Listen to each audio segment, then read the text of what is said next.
Guatemala, every December 7th, they have a ceremony known as the Burning of the Devil, where residents of that country burn an effigy of the devil to ward off evil spirits before Christmas.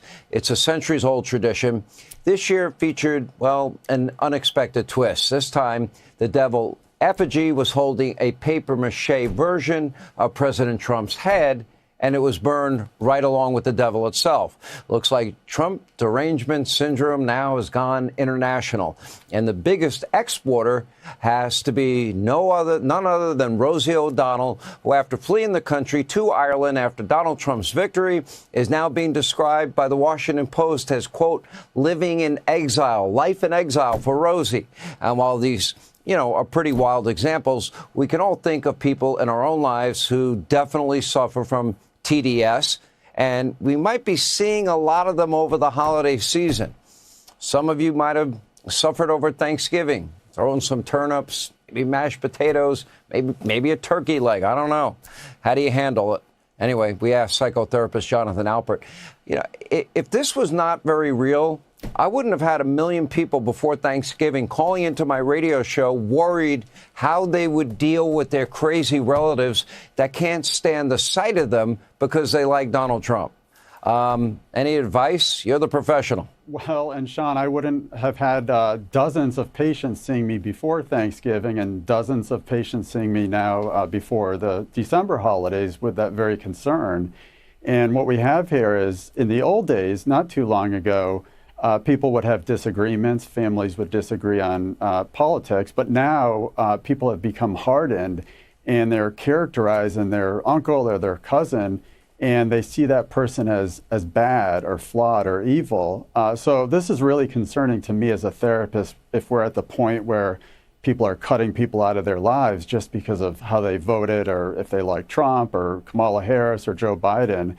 We need to really rise above that and recognize that there's so much more to life and to the holiday season than politics. I happened to be in New York yesterday. I don't go to New York anymore. I left, and I left for good. I'm out. But I had an interview with Erica Kirk, and while I was there, I ran into Chuck Schumer. And I said, Senator, it's your favorite cable news host. How are you? Good to see you. Why would I be mean to a senator just because he has a political point of view that I want no part of and I totally disagree with? And to his credit, he wasn't mean back. I think he rolled his eyes and he goes, oh, no, not you.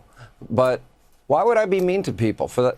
Because they disagree with me. What do I care? Well, we're entitled to our views, and good for Senator Schumer and for you for rising above political differences and being a gentleman, and that's how it should be. But all too often, we're seeing great division in our society. And my forthcoming book, Therapy Nation, talks about how we got to that place where people are hating each other just because of how they voted.